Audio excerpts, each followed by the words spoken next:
Este, bien, entonces el nombre del discurso, la traducción al español es el Dhamma en resumen o la enseñanza en resumen. Y es un discurso del Anguttara Nikaya, libro de los 8, el número 53. Entonces es el Anguttara Nikaya es la colección del canon Pali que agrupa los discursos por orden numérico. Entonces, este discurso se encuentra en el libro de los 8, es decir, de todas aquellas categorías que van en grupos de 8. Entonces, pero bien, lo que les quería yo decir inicialmente es acerca un poquito de la persona a quien fue dirigido el discurso. El discurso fue dirigido a Maha Pajapati Gotami. Pajapati Gotami fue nada más ni nada menos que la madrastra del Buda. De hecho, fue la nodriza y la madrastra del Buda. No sé si todos sepan la historia del nacimiento del Buda. Vamos, en aquel tiempo, el Buda nace en el norte de la India, propiamente en Nepal, en un lugar que se llama Lumbini, y su madre era Mahamaya. Mahamaya era la reina del rey Sudodana, que era el rey de un pequeño reinado situado en Nepal, norte de la India, que era el reinado de los Sakyas.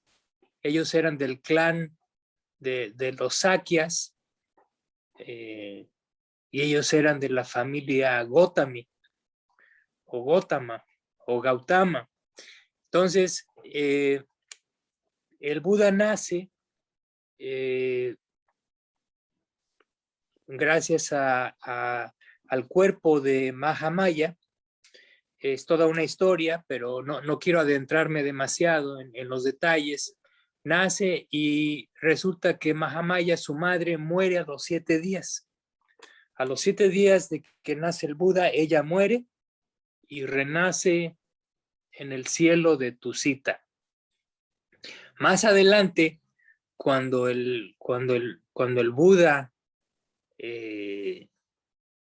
ha pasado de ser un bodhisattva, un aspirante a la budeidad, y se convierte en el Buda, pasa un tiempo y hay un episodio muy sobresaliente de la vida del Buda, en el cual él se traslada a través de sus superpoderes al cielo donde residía su madre, Mahamaya, y lo hace con el expreso propósito de enseñarle a su mamá el Abhidhamma, es decir, la doctrina sistematizada. Le enseña el Abhidhamma, el Abhidhamma es expuesto por primera vez propiamente, y es expuesto a un gran cúmulo de deidades que se reúnen en ese cielo para escuchar la palabra del Buda, pero digamos, el propósito y la inspiración del Buda era enseñarle la Abhidhamma a su mamá. Obviamente, ustedes podrán pensar, es un gesto de gran generosidad, porque después de todo fue a través de la maternidad de Mahamaya que el Buda se manifiesta como hombre en su última existencia. Entonces, es una cosa muy sobresaliente, muy importante, y él entonces hace este gesto magnánimo de trasladarse a ese cielo y enseñar todo el Abhidharma. Bien, hay mucho que decir acerca de ese evento y otras consecuencias secundarias, pero no es el momento. Entonces, esa es la relación del Buda con su madre, y podemos entender también la gran trascendencia que tuvo el cuidado de su madrastra. Payapati Gotami era hermana de Mahamaya, era su hermana. Entonces, cuando Mahamaya muere, ella se convierte propiamente en su madrastra, ¿no? Y como digo, y nodriza y cuida del Buda cuando es muy pequeño. Entonces, por esa misma razón, también tenemos que pensar que el mérito que Mahapajapati hace al haber nutrido y cuidado al Buda en su niñez, pues es un mérito fabuloso, fenomenal.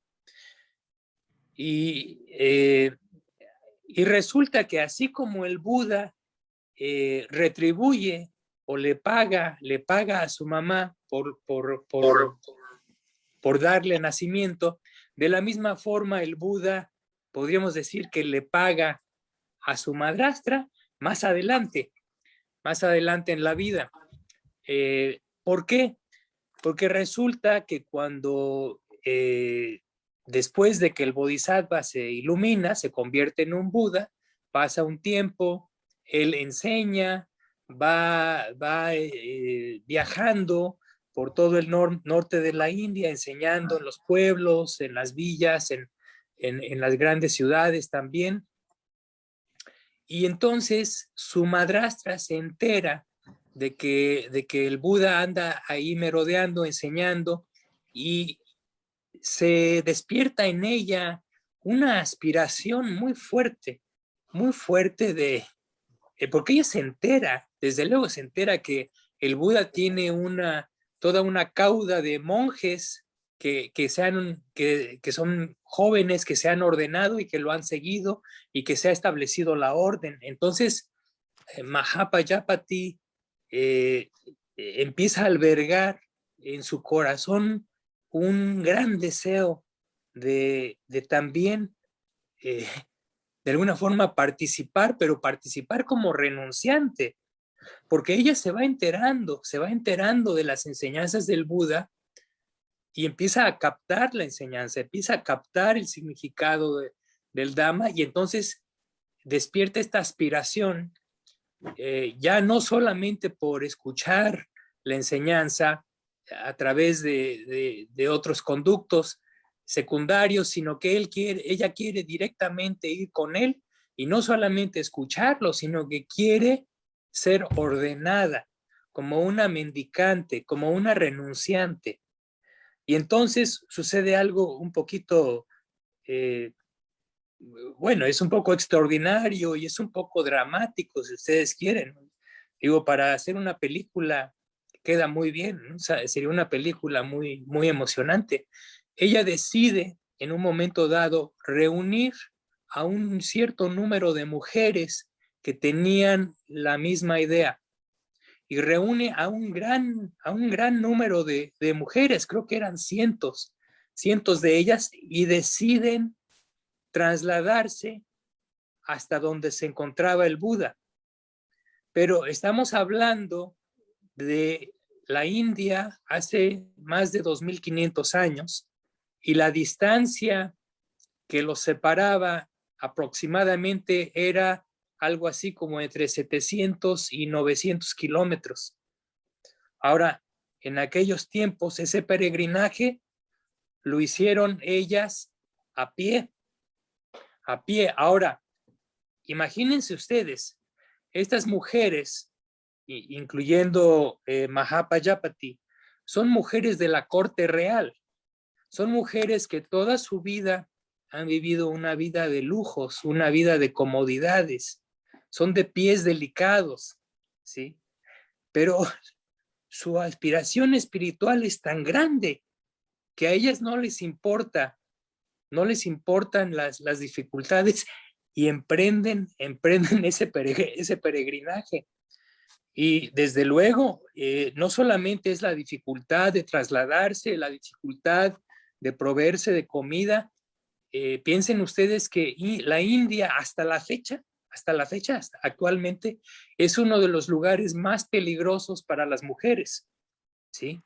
no hay respeto a la integridad de las mujeres, no hay seguridad para las mujeres, hay muchos abusos hacia ellas.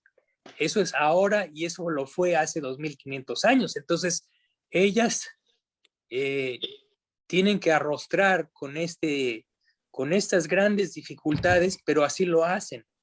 Y entonces, finalmente, después de meses, llegan finalmente y se encuentran con el Buda.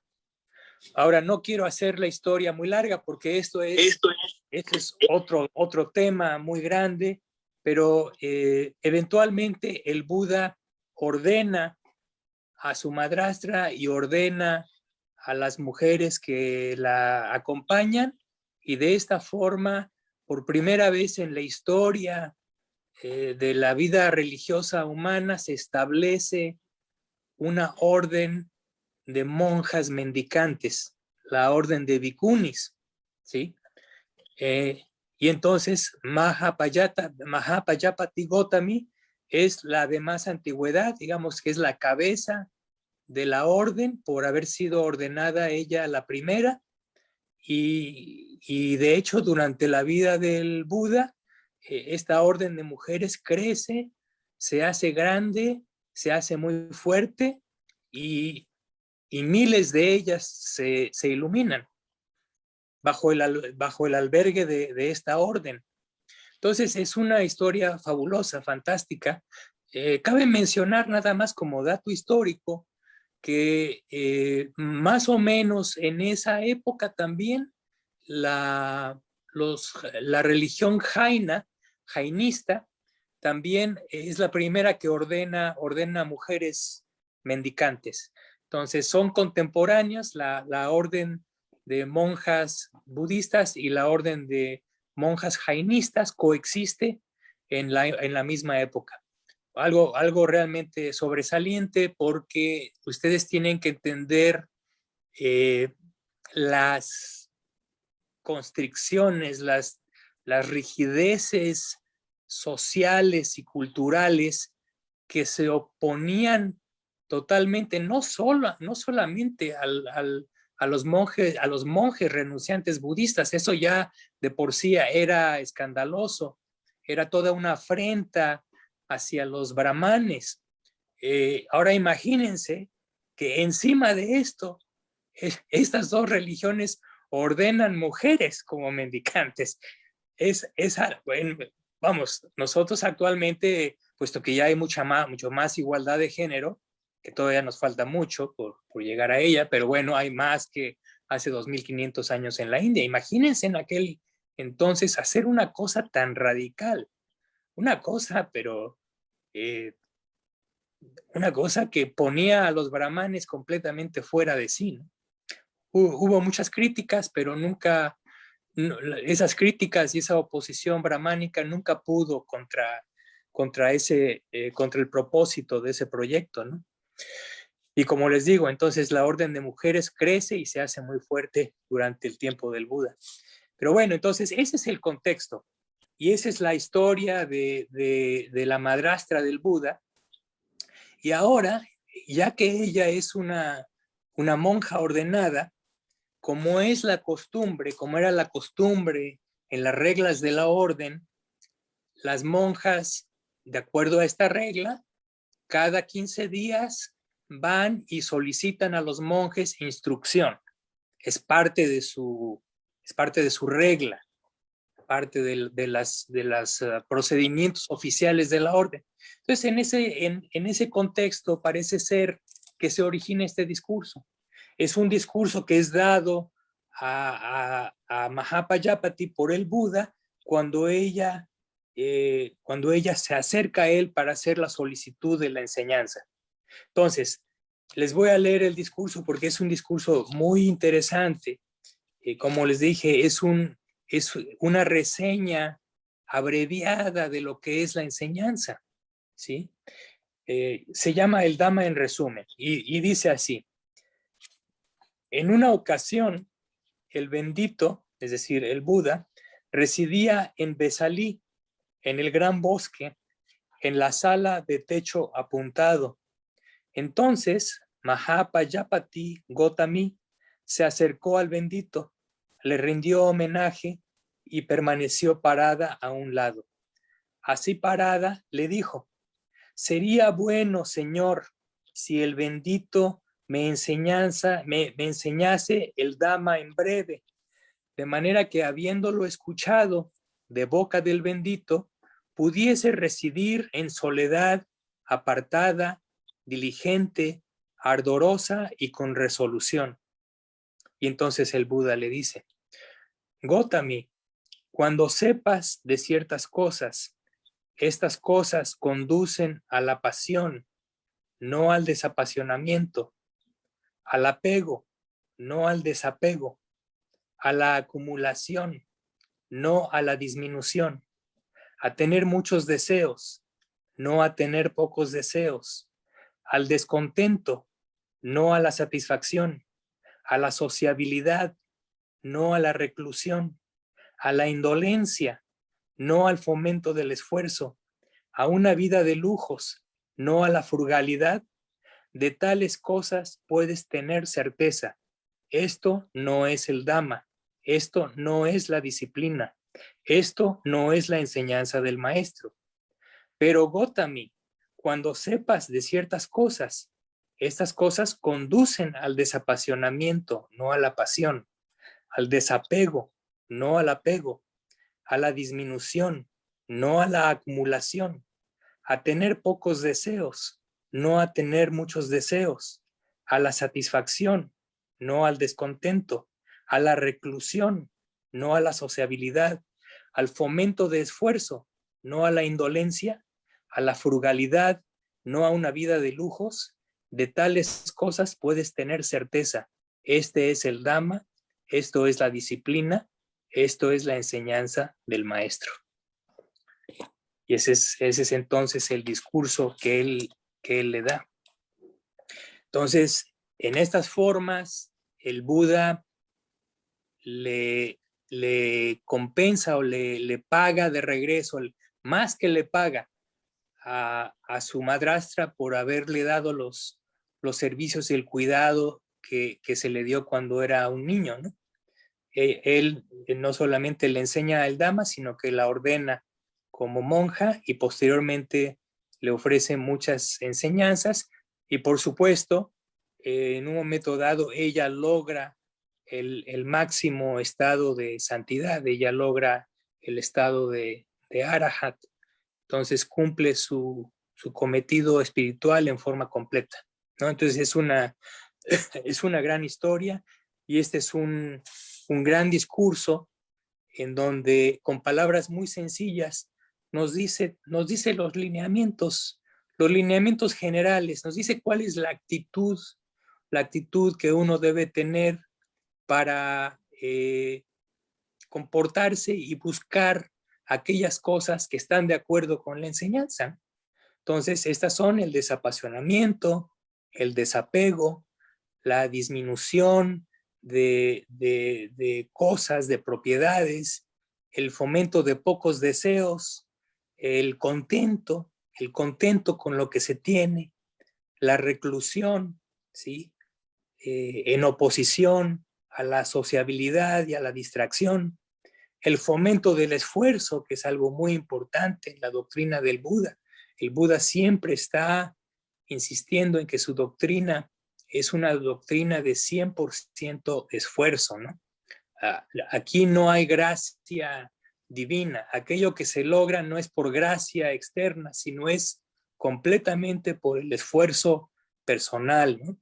Y finalmente él concluye diciendo que este estilo de vida o que los que siguen esta enseñanza tienen una vida frugal, una vida sencilla, una vida sin complicaciones y sin lujos, porque estas cosas son obstáculos. Entonces es un discurso que además de ser un resumen, da lineamientos muy claros precisamente para nosotros como individuos, ¿no? Como laicos, porque además es interesante. A pesar de que es un discurso dirigido a una monja, es perfectamente aplicable a los laicos, a nosotros los laicos, ¿no? todos los principios que están ahí son perfectamente aplicables y el espíritu de los mismos puede ser aplicado por nosotros, ¿no? Entonces, voy a repetir nuevamente estos puntos principales para que los escuchen otra vez. Estos son la búsqueda de lo siguiente: el desapasionamiento es lo primero, el desapasionamiento, el desapego, después la disminución disminución de cosas de las cuales tenemos propiedad, ¿sí? Los pocos deseos, el fomento de pocos deseos, el contento, el cultivo del contento, es decir, la satisfacción con lo que se tiene, ¿sí? Que se opone completamente a la codicia. Después viene otra parte muy importante, es la búsqueda de reclusión. La reclusión, es decir, la búsqueda de apartarse de la estimulación sensorial. Ahora, en la doctrina del Buda hay dos tipos de reclusión. Se conocen dos tipos de reclusión. La primera se llama reclusión externa y la segunda se llama reclusión interna. La reclusión externa es aquella que practicamos cuando nos apartamos de la sociedad, cuando nos apartamos de las actividades mundanas, cuando nos apartamos de las obligaciones y los compromisos y vamos a un lugar aislado, en donde no hay mucha estimulación sensorial. Esa es la reclusión externa. Ahora, lo que en la doctrina se llama reclusión interna, quiere decir que es el movimiento de apartar de sí mismo toda aquella actividad mental que está ligada con los impedimentos. Es decir, la reclusión interna es la reclusión con respecto a los 5 impedimentos. Y la reclusión con respecto a los 5 impedimentos quiere decir la reclusión con respecto al deseo, la reclusión con respecto a la aversión, la reclusión con respecto a la agitación y preocupación, la reclusión con respecto al letargo y torpeza mental y la reclusión con respecto a la duda.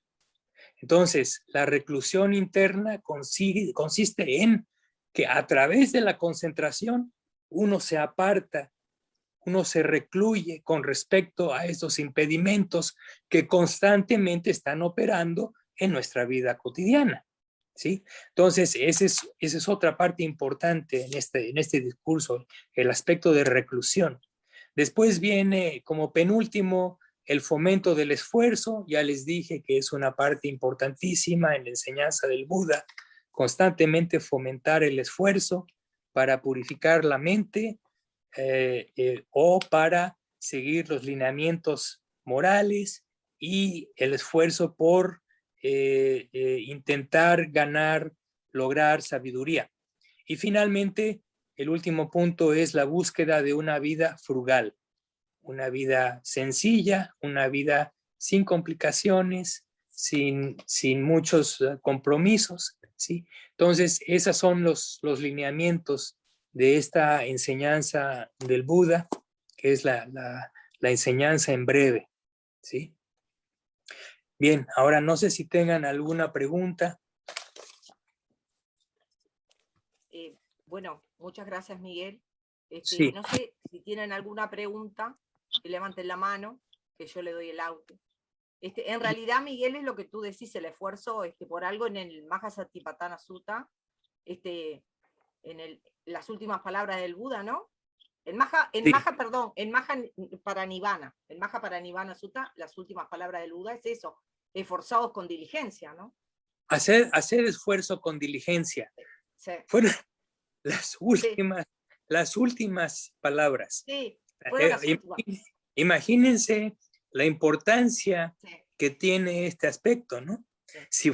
Si fue lo último, la última enseñanza que dio fue esa.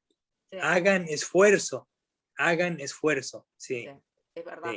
Esa es, Sí, importante. es muy inspirador y es que no hay de otra, No, es no hay verdad. de otra. Es una, definitivamente, hasta que la iluminación sea completa, es un camino de su vida, es un camino de su vida y mientras más se acerca a uno, yo les platicaba en Sí. otra ocasión, el camino se hace más estrecho y se hace más inclinado y hay más dificultades, pero por esa misma razón, a medida que se avanza, se redobla el esfuerzo. Mm, es verdad. Es una, es una doctrina muy difícil porque además del aspecto del esfuerzo, que debe ser constante, viene el otro aspecto que es muy difícil para la gente en general. Ya de por sí es difícil para la gente hacer esfuerzo. Eh, el, el otro aspecto, perdón,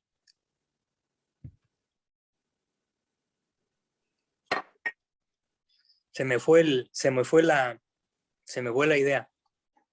Bueno, Además sí, además del esfuerzo, eh, bueno, ya te vendrá. ya me vendrá, ya me Ya te vendrá. vendrá. Yo Sí, tengo sí, una sí. pregunta, si me permite. Sí, Sí. te iba a dar la palabra, estaba esperando. Bueno, dámela, Soledad. Verónica, ¿Podés? adelante, Verónica. Bien, muchas gracias. Gracias, Miguel. Buenas noches a todos. Verdaderamente el relato que acabas de hacer es magnífico, ¿no? Es como vos decís, es una película. Yo me sentía dentro de esa película, ¿eh? Es una gran película. Me introduciste dentro de la película y me quedé focalizando ese viaje de la nodriza con tanta adversidad, ¿no? Pero también con tanta certeza. Y lo llevo a la vida, no puedo hablar por la vida de los demás, lo llevo a mi vida. En mi vivencia, cada vez que voy en dirección a aquello que yo considero que es lo más genuino mío, aquello que es mi mayor convicción y certeza, emergen obstáculos permanentemente. Yo siempre digo, cada vez que voy en la dirección correcta, aparecen obstáculos. Y creo que, no sé, la pregunta es esta, si esos obstáculos que aparecen cuando uno va en la dirección correcta, que así lo siente, ¿no? Que son certeros, son justamente las diligencias que implican el esfuerzo que acabas de decir vos. Sí, sí, ese es un hecho común. Es un hecho común y es algo observable. No obstante que, desde luego, cada individuo tiene su historial, ¿no? Tiene su gran historia, no solamente de esta vida, sino de infinidad de vidas pasadas, ¿no? Entonces hay gentes con más aptitudes, con menos aptitudes, con mayor facilidad, con menor facilidad, pero lo que es el punto común, sin duda, es lo que tú mencionas, Verónica, es que a medida que uno va en este camino espiritual de progreso, las dificultades se presentan, es invariable, ¿no? O sea, prácticamente no hay una historia de un individuo que le haya sido fácil. Es un camino extremadamente difícil y particularmente en el budismo, porque como lo decía el Buda, él decía, mi doctrina es como ir a contracorriente. Lo decía, se lo dice a sus discípulos cuando estaba observando el río, ¿no? La corriente del río, les decía, es como ir en contra de la corriente. La corriente del río es la corriente del mundo, son los valores del mundo, son las cosas que el mundo valora, cultiva, ansía, busca, ¿sí? Ejerce. Y todo aquello es exactamente el contrario de donde apunta el Buda. El Buda dice, sí, pues esto es así, tienen que ir exactamente al revés, ¿no? Dicen que hay me viene a la mente en este momento, dicen que hay un dicho chino muy, muy antiguo, que es una maldición. Es lo que llamamos una maldición china. Y la maldición china consiste en decirle a la persona que tengas mucha fama, muchos hijos y grandes riquezas. Sí. En el sentido ordinario, mundano, diríamos, pero si esas son unas grandes bendiciones. No, es una maldición china, muy antigua, ¿sí? Entonces, eso nos da la idea de esta oposición de valores, ¿no? Y también algo que mucho mencionaba un maestro contemporáneo, decía este maestro, porque discutía con la gente los problemas del mundo, etcétera, etcétera, todas las grandes crisis, las guerras, la epidemia, todo esto.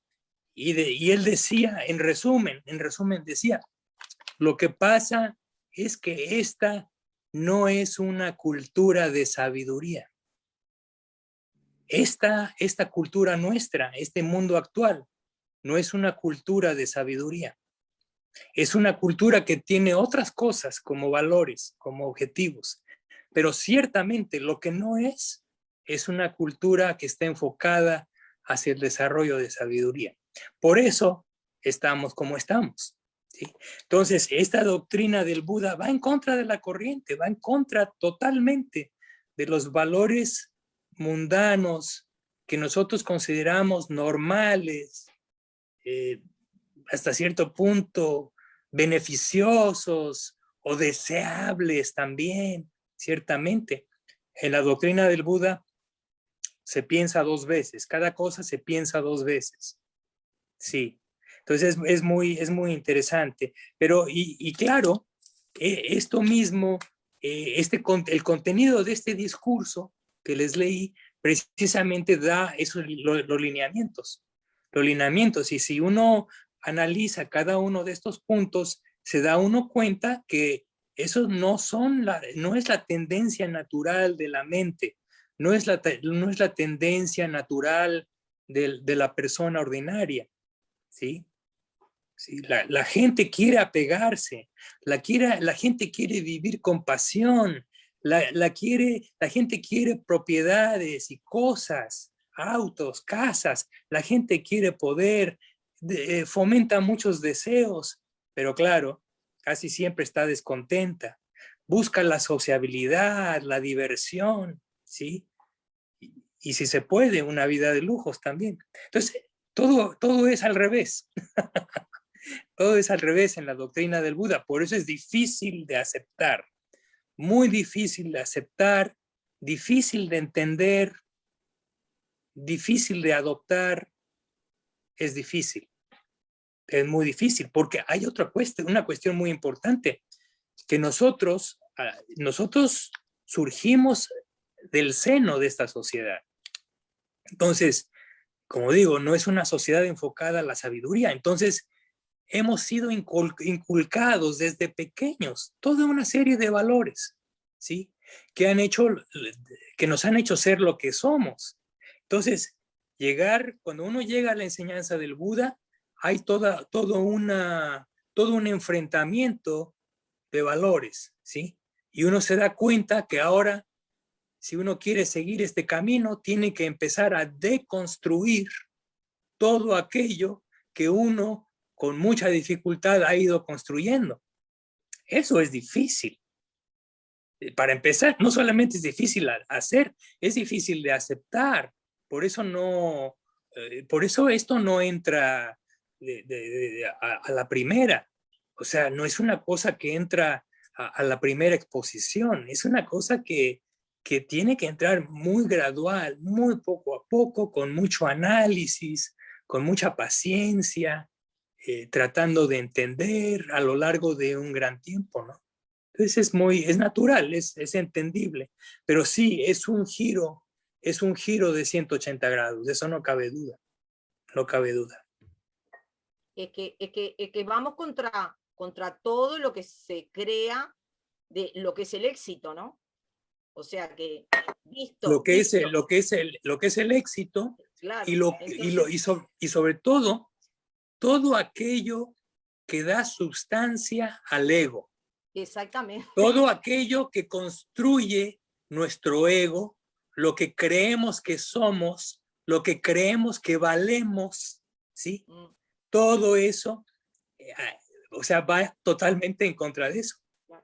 Entonces, por algo el Buda por algo, Miguel, el Buda cuando se iluminó, lo primero tuvo tendencia a no enseñar, porque dijo, este mundo de gente que se inclina al deseo, ¿cómo va a entender esto? Sí, sí. Por suerte lo convencieron. Sí, lo convencieron y él se dio cuenta de que, bueno, a ver, esta doctrina no es para todos. También. Él mismo lo dijo, esto es para el bien de muchos, pero no para el bien de todos. Claro. Lo dijo explícitamente en más de una ocasión. Esta doctrina es para el bien de muchos, no para el bien de todos. La combinación perfecta de sabiduría y compasión, ¿no? Claro, sí. Y la compasión va hasta su máximo, al máximo posible, sí. Lo cual quiere decir, trata de llegar al máximo número de personas que en potencia podrían comprender. Esa es la situación, ¿no? Entonces, todos los que seguimos esta doctrina, a final de cuentas, somos unos bichos muy raros, muy raros y muy fuera de lugar, muy fuera de lugar, ¿sí? Este mundo no es para nosotros. Entonces, pero eso es lo que es. Eso es lo que es. Y lo más difícil de todo, lo más difícil es esta contraposición al ego, porque el ego es lo que somos. Es decir, vamos en contra de nuestra propia naturaleza. Esto es algo como decimos, es una píldora muy difícil de tragar. Muy difícil porque implica una especie de autodestrucción. ¿Sí? Ahora, el truco es este. Esa autodestrucción tiene que hacerse gradualmente, ¿sí? Es como un explosivo que se tiene que desactivar, ¿sí? Yo trabajé mucho tiempo en química de explosivos y lo que hace uno es, si la carga explosiva es muy poderosa, es muy grande, uno no la detona todo de un jalón, no, lo que hace uno es, uno divide pequeñas porciones y en pequeñas porciones la va uno detonando poco a poco y al final acaba uno con todo, ¿no? Sí, y entonces no hay problema. Es lo mismo con el ego. Si uno quisiera cortar de cuajo todo, acaba uno en la locura. Totalmente. No es como debe hacerse, Esta es una cuestión, nuevamente, de sabiduría, de inteligencia y de sentido común también. Entonces, esto se hace poco a poco, ¿no? Poco a poco. Nuestro egoísmo se tiene que ir cortando poco a poco. ¿Cómo? A través de la práctica de muchas cosas, como la renuncia, la generosidad. La práctica de la generosidad es el primer paso, es uno de los primeros pasos para cortar el ego. Porque cuando nosotros hacemos la práctica de generosidad, estamos dando algo que nosotros consideramos nuestro. Entonces, estamos dando una porción de lo que somos. Nos estamos desprendiendo de ella, la estamos entregando para beneficio de otra persona. Entonces, así es como el ego puede empezar poco a poco a limarse levemente, gradualmente. Y lo curioso es que entonces, en lugar de tornarse una práctica traumática, se torna en una práctica extremadamente satisfactoria y agradable. ¿Sí? Entonces, por eso hay mucha gente que piensa que el budismo es algo muy pesimista, muy extremo, muy radical, pero es que no se entiende. Hay que entender que somos humanos, entonces tenemos que ir de acuerdo también con eso. Dentro de las posibilidades humanas, uno trabaja, ¿no? La cosa es que efectivamente, hay que hacer el mejor esfuerzo, nuestro mejor esfuerzo. Eso es importante.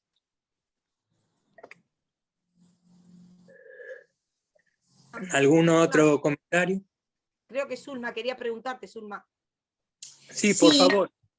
hola, buenas noches. Entonces, yo entiendo de la siguiente manera, a ver si estoy equivocada. Dado nuestra constitución occidental, casi genética, nuestra actitud, nuestra mente occidentalizada, casi genética, ¿podríamos hablar que los occidentales estamos sometidos a un budismo paralelo? Es decir, tenemos que adaptar el budismo a esta mente tan occidentalizada, tan capitalista, para después poder dar un paso más.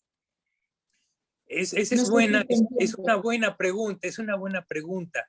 Y como decía yo la vez pasada, es difícil contestar porque efectivamente la doctrina es la doctrina.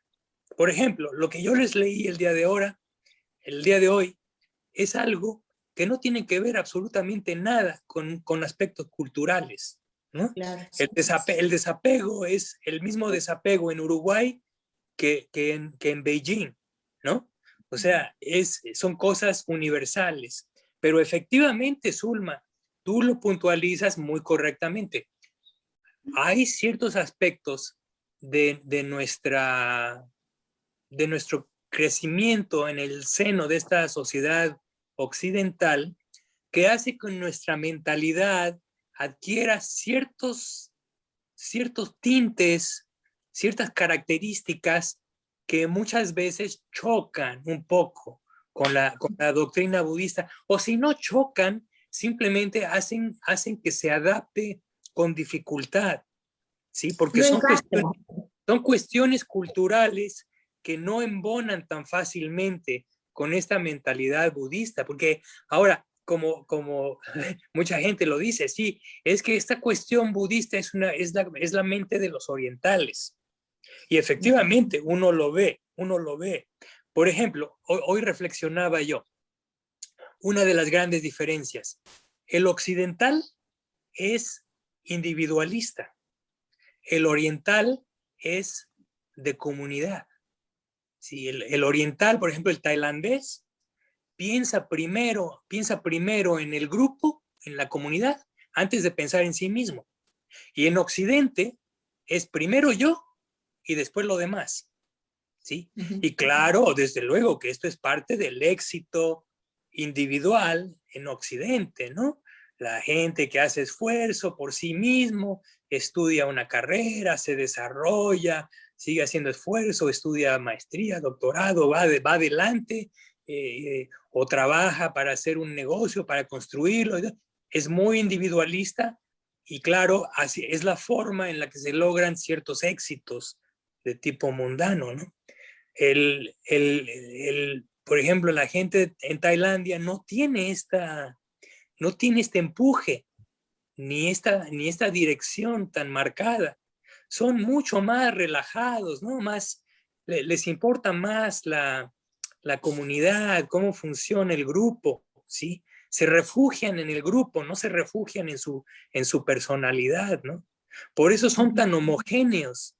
En muchos sentidos, son gente muy homogénea en cuanto a personalidad. El occidental es tan individualista que cada uno de nosotros se distingue, pero se distingue del otro completamente, ¿no? Son características diferentes desde lo físico, los gustos para vestirse, los modos de expresión, las personalidades, nos distinguen muy claramente como individuos. En Oriente, todo es parejo, todos se visten igual, todos tienen las mismas expresiones, todos tienen las mismas aspiraciones culturales y religiosas, ¿eh? Es muy uniforme, ¿no?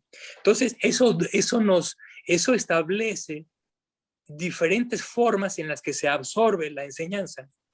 El oriental tiene más facilidad para absorber ciertas cosas. Pero yo lo decía también en la ocasión pasada, el occidental también tiene sus ventajas cuando lo comparamos con los orientales en el budismo, ¿no? Por ejemplo, el occidental tiene ventajas que ellos no tienen, ¿sí? El aspecto, por ejemplo, yo les decía, el aspecto del estudio, de la investigación, del preguntarse así un poco testarudamente, preguntarse, bueno, ¿y por qué? Y el por qué, y el buscar el por qué, el occidental no acepta las cosas nada más porque se dicen. Quiere tener la satisfacción de entender las cosas. Todas estas son grandes ventajas para el occidental. Entonces hay que dar crédito también, hay que dar crédito y hay que entender cómo ciertos aspectos de la doctrina entonces van a embonar muy bien con el temperamento occidental, ¿no? Lo ideal es cuando la persona toma lo mejor de los dos mundos, por decirlo así, ¿no? Pero muchas veces esto implica haber estado expuesto a estas culturas orientales durante un poco de tiempo, ¿no?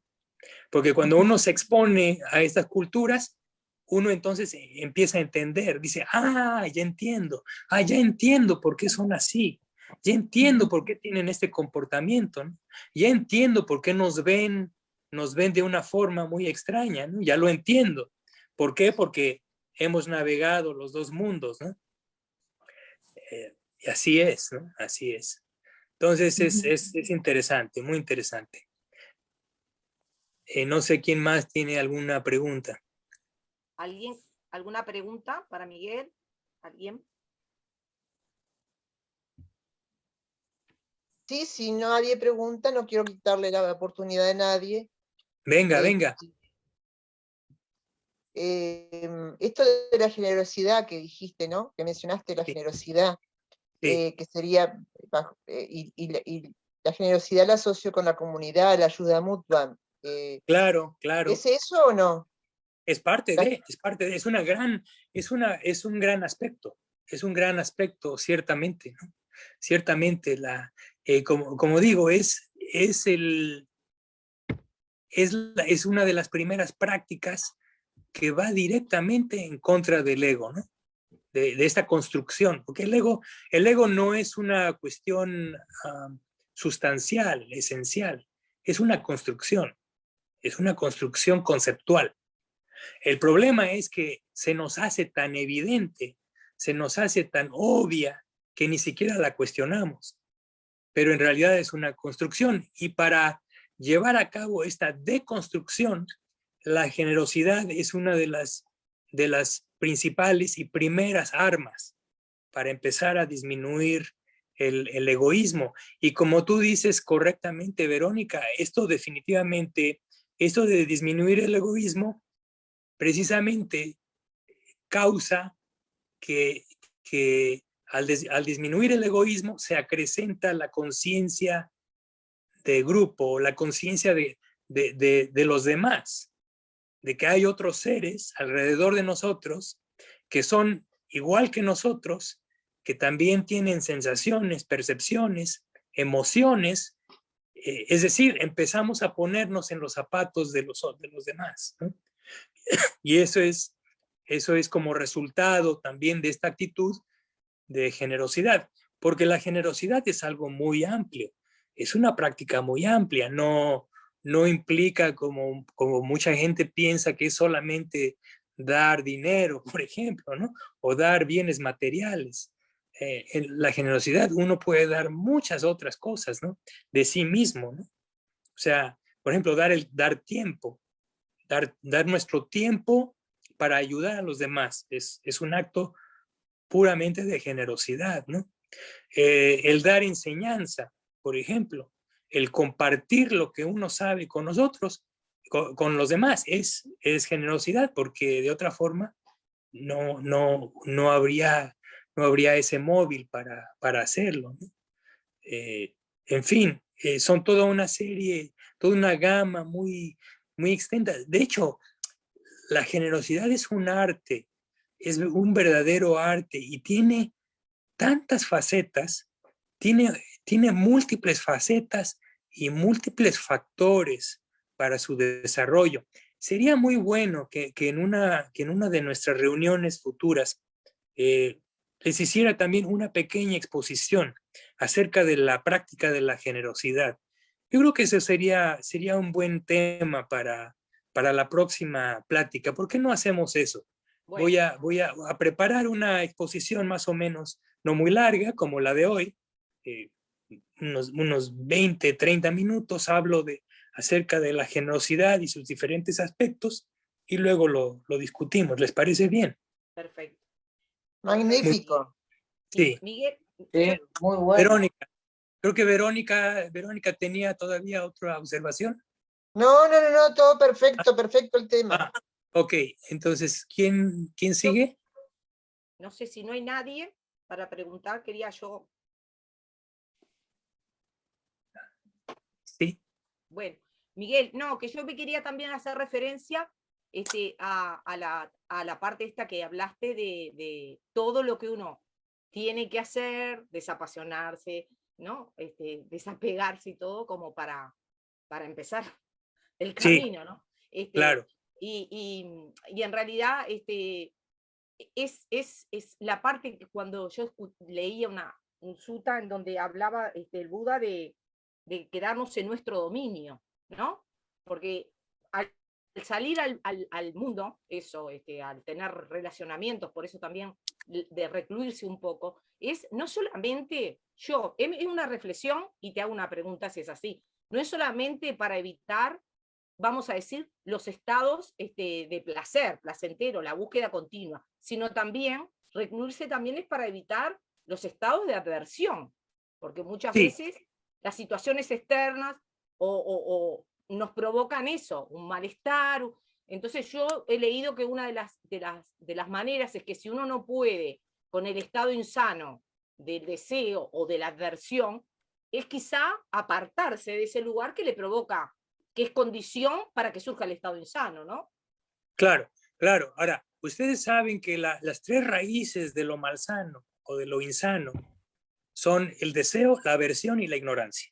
Sí. Ahora, como tú lo dices acertadamente, es precisamente de todas las cosas que están relacionadas con eso que nos recluimos, ¿sí? Para minimizar, para evitar ser expuestos a esto. Lo que es interesante es que, como dices tú, lo dices correctamente, uno se aparta del deseo, pero también la aversión. Claro. Uno se aparta de todo tipo de estímulo que pudiera causar aversión. Y hay un tercero, que es la ofuscación. La ofuscación, la ignorancia, la ilusión. Y básicamente en el mundo y en nuestra experiencia, una de las formas en las que se manifiesta con mayor evidencia es la distracción, precisamente. Uno busca distraerse. ¿Por qué? Porque es difícil para la mente soportar el no tener estimulación sensorial. Entonces, para salir de ello, busca una distracción. La mente ordinaria no está feliz con un solo objeto. Requiere de múltiples objetos y eso es una forma técnica de decir que buscamos constantemente distraernos. Con obligaciones, podemos justificar todo lo que ustedes quieran, pero a final de cuentas es distracción.